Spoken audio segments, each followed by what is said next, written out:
اچھا، اکثر لوگ یہ سمجھتے ہیں کہ قرآن پاک بس ایک بار نازل ہوا تھا، لیکن کیا ہوگا اگر ہم کہیں کہ ہر سال رمضان کے مہینے میں اس کا ایک باقاعدہ ریویو ہوتا تھا، ایک طرح کا ڈیوائن آڈٹ؟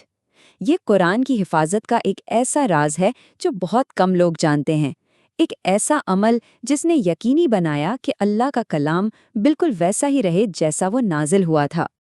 تو ذرا سوچئے کہ قرآن ہر سال ایک الہی کوالٹی چیک سے گزرتا تھا، ایک ایسا عمل جس نے اس کی کامل حفاظت کی تصدیق کی، ہر ایک آیت، ہر ایک حرف کی۔ آئیے اس غیر معمولی عمل کو ذرا گہرائی سے سمجھتے ہیں۔ 23 سال تک یعنی وحی کے پورے عرصے میں ہر رمضان میں حضرت جبرائیل علیہ السلام اور نبی اکرم صلی اللہ علیہ وسلم کے درمیان ایک خاص مقدس روایت قائم رہی۔ یہ ایک سالانہ عہد تھا جو قرآن کی حفاظت کو یقینی بناتا تھا۔ اب آتے ہیں اس کہانی کے سب سے ڈرامیٹک حصے کی طرف، وہ واقعہ جس نے اس سالانہ روایت کی اصل اہمیت کو سب پر ظاہر کر دیا۔ آخری رمضان میں کچھ ایسا ہوا جو پچھلے 22 سالوں میں کبھی نہیں ہوا تھا۔ ہر سال رمضان میں یہ جائزہ صرف ایک بار ہوتا تھا، لیکن نبی اکرم صلی اللہ علیہ وسلم کے آخری سال میں ایک غیر معمولی واقعہ پیش آیا۔ یہ جائزہ 2 بار ہوا۔ یہ ایک ایسی تبدیلی تھی جو 23 سالہ روایت سے بالکل ہٹ کر تھی۔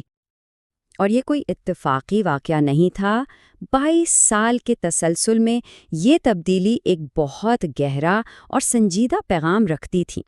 یہ اللہ کی طرف سے ایک الہی نشانی تھی جو ایک بہت بڑے واقعے کی طرف اشارہ کر رہی تھی۔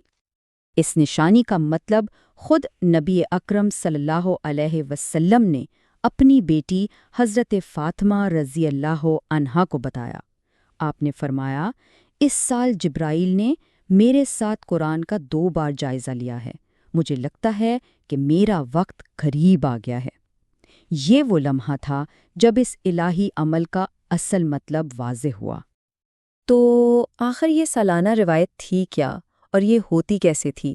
آئیے اس معیاری عمل کو دیکھتے ہیں جس سے وہ آخری واقعہ اتنا مختلف تھا۔ اس عمل کو معارضہ کہا جاتا ہے، یعنی الہی جائزہ۔ یہ ایک سالانہ عمل تھا جس میں حضرت جبرائیل علیہ السلام اور نبی اکرم صلی اللہ علیہ وسلم ایک دوسرے کو پورا قرآن سناتے تھے تاکہ اس کے متن کی تصدیق اور حفاظت ہو سکے۔ یوں سمجھیں کہ یہ ایک باہمی تلاوت تھی، ایک تصدیقی عمل۔ اور یہ بات مستند ذرائع سے ثابت ہے۔ صحیح بخاری اور مسلم میں حضرت ابن عباس رضی اللہ عنہ سے روایت ہے کہ رمضان کی ہر رات جبرائیل آپ صلی اللہ علیہ وسلم سے ملتے تھے اور وہ دونوں مل کر قرآن کا جائزہ لیتے تھے۔ اس سے پتہ چلتا ہے کہ یہ پورے مہینے ہر رات ہونے والا ایک مسلسل عمل تھا۔ اب آتے ہیں اس کہانی کے کیوں کی طرف۔ اس سالانہ جائزے کے پیچھے آخر مقصد کیا تھا؟ یہ صرف ایک روایت سے کہیں بڑھ کر تھا، یہ ایک مکمل الہی حفاظتی نظام تھا۔ معارضہ کا مقصد ایک بہت ہی میٹیکولس کوالٹی کنٹرول کو یقینی بنانا تھا۔ یہ سالانہ تصدیق کامل حفاظت کی ضمانت دیتی تھی، اس بات کو یقینی بناتی تھی کہ کوئی تبدیلی نہ ہو، اور قرآن کی اصلیت کی گارنٹی دیتی تھی۔ یہ اللہ کی طرف سے بنایا گیا ایک ایسا نظام تھا تاکہ ایک لفظ بھی تبدیل نہ ہو، نہ کوئی اضافہ ہو، نہ کمی۔ اور یہ نظام ایک زندہ معجزہ ہے۔ یہی وجہ ہے کہ آج 1400 سال سے زیادہ گزرنے کے بعد بھی قرآن پاک بالکل ویسا ہی ہے جیسا پہلی بار نازل ہوا تھا۔ یہ اس الہی آڈٹ کا براہ راست نتیجہ ہے جو 23 سال تک جاری رہا۔ تو یہ سلسلہ یہاں رکا نہیں، یہ تاریخی اور الہی عمل آج ہم مسلمانوں کی زندگیوں سے براہ راست کیسے جڑتا ہے، اس کی میراث آج بھی زندہ ہے۔ یہ حفاظت کی ایک نہ ٹوٹنے والی زنجیر ہے، اللہ تعالیٰ سے حضرت جبرائیل علیہ السلام تک، پھر نبی اکرم صلی اللہ علیہ وسلم تک، اور آخر میں امت تک، یعنی ہم سب تک۔ آج کی امت اس مقدس عمل کی آخری کڑی ہے جس پر اس میراث کو آگے بڑھانے کی ذمہ داری ہے۔ 1400 سال سے زیادہ یہ ایک بہت طاقتور عدد ہے۔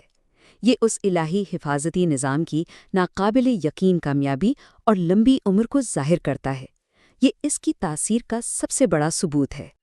تو اس سب کو ذہن میں رکھتے ہوئے جب ہم رمضان میں قرآن کی تلاوت کرتے ہیں تو ہم صرف ایک کتاب نہیں پڑھ رہے ہوتے، ہم ایک بہت گہرے عمل میں حصہ لے رہے ہوتے ہیں۔ تو آخری سوال یہ بنتا ہے، کیا ہم صرف پڑھ رہے ہیں یا ہم الہی حفاظت کی اس 1400 سالہ میراث میں حصہ لے رہے ہیں؟ ہر آیت جو ہم پڑھتے ہیں وہ ہمیں اس مقدس روایت سے جوڑتی ہے جو حضرت جبریل علیہ السلام اور نبی اکرم صلی اللہ علیہ وسلم کے درمیان شروع ہوئی تھی۔ یہ صرف تلاوت نہیں ہے، یہ ایک زندہ میراث کا حصہ بننا ہے۔